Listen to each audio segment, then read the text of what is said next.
ನಿಮ್ಮ ಹಳೆ ಒಡವೆನ ಅಧಿಕ ಬೆಲೆಗೆ ಮಾರಬೇಕೆ? ಅಟಿಕಾಗೆ ಕಾಲ್ ಮಾಡಿ 8880 ಅಟ್ಟಿಕಾ ಗೋಲ್ಡ್ ಕಂಪನಿ.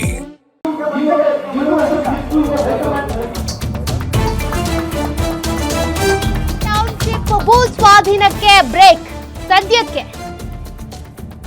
ಇನ್ನು 2 ತಿಂಗಳ ಕಾಲ ಭೂ ಸ್ವಾಧೀನಕ್ಕೆ ಬ್ರೇಕ್ ಹಾಕಿರುವಂತಹ ಸಿಎಂ ಡಿಕೆ ಶಿವಕುಮಾರ್ ಸದ್ಯಕ್ಕೆ ಬಿಡದಿ ಟೌನ್ಶಿಪ್ ವಿಚಾರಕ್ಕೆ ಸಂಬಂಧಪಟ್ಟಂತೆ ಮಾತನಾಡಿದ್ದು, ಬಿಡದಿ ಟೌನ್ಶಿಪ್ ವಿಚಾರವಾಗಿ ಸಮಿತಿ ರಚನೆಗೆ ನಿರ್ಧಾರ ತೆಗೆದುಕೊಂಡಿದ್ದಾರೆ.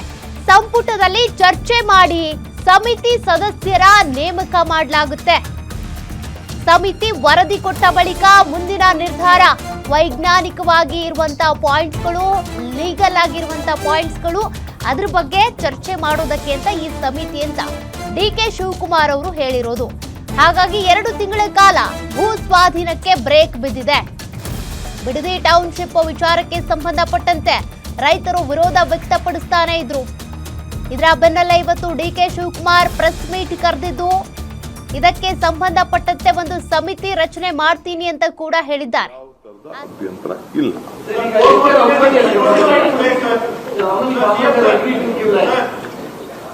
ಅದ್ರಲ್ಲಿ ಯಾರು ಲ್ಯಾಂಡ್ ಕೊಡಲ್ಲ ಅಂದ್ರೆ ನಾವೇನು ತಗೊಳ್ಳಲ್ಲ ಅಂತ ಹೇಳಿ, ಅದ್ರಲ್ಲಿ ಯಾರು ಕೊಡಲ್ಲ ಅಂದ್ರೆ ನಾವೇನು ಫೋರ್ಸ್ ಮಾಡಲ್ಲ.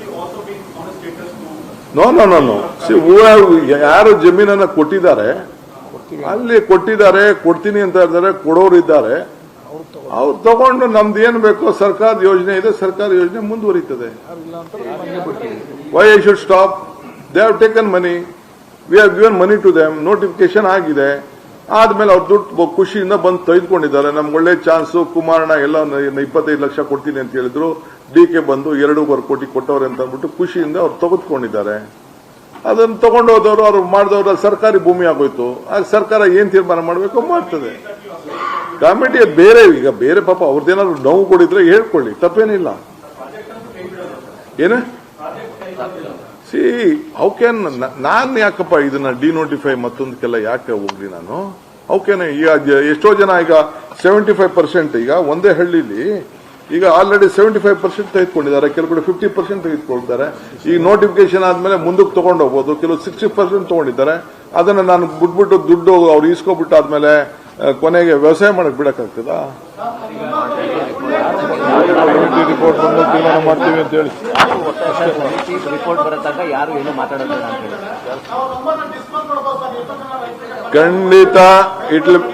ಖಂಡಿತ ಟ್ರಾನ್ಸ್ಪರೆಂಟ್ ಆಗಿ ಎಲ್ಲ ಡಿಸ್ಕೋಸ್ ಮಾಡ್ತೀವಿ. ರೈತರ ಸಮೇತ ಯಾರು ಎಷ್ಟೆಷ್ಟು ದುಡ್ಡು ತೆಗೆದುಕೊಂಡೋದ್ರು, ಮಾಲ್ಕಿ ಎಷ್ಟು ತೆಗೆದುಕೊಂಡೋದ್ರು, ಏನ್ ತೆಗೆದುಕೊಂಡೋದ್ರು ಅಂತ ಎಲ್ಲ ಕಂಪ್ಲೀಟ್ ಇದೇನು ಯಾರು ಮುಚ್ಚಿಡಕ್ಕಾಗಲ್ಲ. ಪ್ರತಿಯೊಂದು including drone survey, lidar survey, ಬೇರೆ ಸರ್ವೆ ಎಲ್ಲ ಮಾಡಿಸಿರ್ತೀವಿ. ಯಾರೆಲ್ಲ ಡಿಸ್ಕೋಸ್ ಮಾಡ್ತೀವಿ. ಹೆಂಗೆ ಇದನ್ನ ಯಾವ್ದು ಮುಚ್ಚ, ನಿಮ್ಗೂ ಏನ್ ಬೇಕಾದ್ರೂ ದಾಖಲೆಗಳು ನೀವು ಕೂಡ ಕೇಳ್ಕೋಬಹುದು, ನಾವು ಡಿಸ್ಕೋಸ್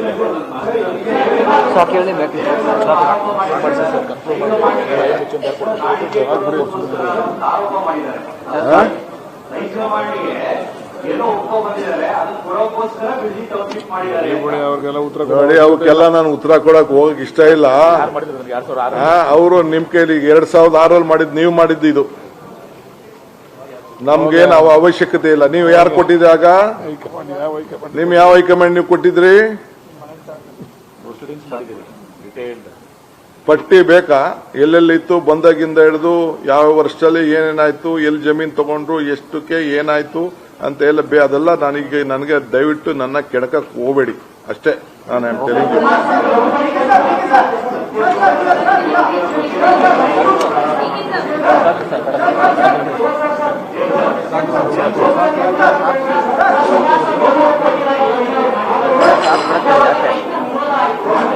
ಸರ್ ಬಿಡಿ ಸರ್. ವಿರೋಧ ಮಾಡೋರ್ದು ಮುಟ್ಟಲ್ಲ ನಾವು ಅಷ್ಟೇ. ರಿಪೋರ್ಟ್ ಬರೋ ತನಕ ನಾನು ಏನ್ ಹೇಳ್ಬೇಕೋ ಹೇಳಿದೀನಿ. I will wait for the report. Let farmers ಪಾಪ ಅವ್ರ ಬದುಕು ಅವ್ರು ಕಟ್ಕೊಳ್ಳಿ, ಸರ್ಕಾರಕ್ಕೆ ಕೊಡೋರು ಕೊಟ್ಕೊಳ್ಳಿ. ಕುಮಾರಣ್ಣ ರೆಡ್ ಝೋನ್ ಅಲ್ಲಿ ಇಡು ಅಂತ ಹೇಳಿದ್ದಾರೆ, ಅದನ್ನ ಮುಂದುವರಿಸ್ತೀನಿ ಅಷ್ಟೇ.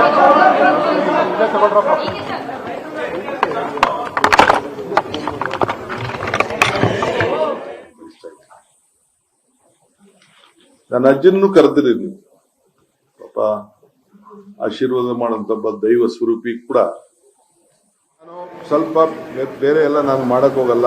ನಾನು ರೈತರಿಗೆ ಅಪೀಲ್ ಮಾಡ್ಕೊಳ್ತೀನಿ, ದಯವಿಟ್ಟು ನಿಮ್ಮ ಹೋರಾಟ ಧರಣಿ ಎಲ್ಲ ಬಿಟ್ಟು ನಿಮ್ಮ ಬದುಕನ್ನ ನೀವು ಕಟ್ಕೊಳ್ಳಿ, ಅಷ್ಟೇ ನನ್ನ ಅಪೀಲ್. ಸುಮ್ಮನೆ ಇವ್ರು ಯಾರೋ ರಾಜಕೀಯಕ್ಕೋಸ್ಕರ ನಿಮ್ಮನ್ನ ಬಲಿ ಕೊಡ್ತಾ ಇದ್ದಾರೆ, ನೀವು ಬಲಿ ಆಗ್ಬೇಡಿ. ಇವರು ರಾಜಕೀಯಕ್ಕೆ ಸಮಿತಿಯವರು ಬರ್ತಾರೆ, ಸಮಿತಿ ಮುಂದೆ ನಿಮ್ಗೆ ಏನ್ ಬೇಕಾದ್ರೂ ಹೇಳ್ಕೊಳ್ಳಿ. ಅಭಿಪ್ರಾಯ ಹೊಡೆಯೋದಾದ್ರೆ ಬೇಕಾದ್ರೆ ಬಂದು ನನಗೆ ಹೊಡೀರಿ, ಏನ್ ತೊಂದರೆ ಇಲ್ಲ. ರೈತರ ಮೇಲೆ ಹಾಕಿರೋ ಕೇಸ್ ವಾಪಸ್ ತಗೋತೀರಿ ಸರ್? ರೈತರ ಮೇಲೆ ಕೊಲೆ ಮತ್ತೆ ಕ್ರಿಮಿನಲ್ ಕೇಸ್ ದಾಖಲಿಸಿರೋದನ್ನ ವಾಪಸ್ ತಗೋತೀರಾ ಸರ್? ಎಲ್ಲ ನೋಡ್ತೀವಲ್ಲ, ಕಬಡ್ಡಿ ನೋಡ್ತಾರೆ. ಯಾವ ರೈತನ ಹೆಸರಲ್ಲೂ ಏನೂ ಆಗಿಲ್ಲ, ಯಾರು ಗಾಬರಿ ಪಡಬೇಕಾಗಿಲ್ಲ. ಬಟ್ ಕೆಲವರು ಏನಾದ್ರು ಕಾನೂನು ಕ್ರಮ ಕೈಗೊಂಡಿದ್ದ ನೋಡೋಣ, ಅದೇನ್ ಬೇಕು ಅದನ್ನ. ಹಿಂದೆ 2000 ಜನ ಮೇಲೆ FIR ಹಾಕ್ಸಿದ್ರು, ಗೊತ್ತಿದೆ ನಿಮ್ಗೆ? ಹೆಜ್ಜಾಲ ಫೈರಿಂಗ್ ಕೇಸಲ್ಲಿ ಬೇರೆ ಬೇರೆ ಏನಾಯ್ತು, ರಾಮನಗರ ಯೂನಿವರ್ಸಿಟಿಗೆ ಏನಾಯ್ತು, ಹಾಸನ್ಗೆ ಏನಾಯ್ತು, ಹಾಸನಲ್ಲಿ ಎಷ್ಟು ಅಕ್ವಿಷನ್ ಆಯ್ತು, ಎಲ್ಲ ಪಟ್ಟಿ ಕೊಡ್ಲಾ ನಾನು? ಈಗ ಅದೆಲ್ಲ ಬೇಡ. ನಮಸ್ಕಾರ.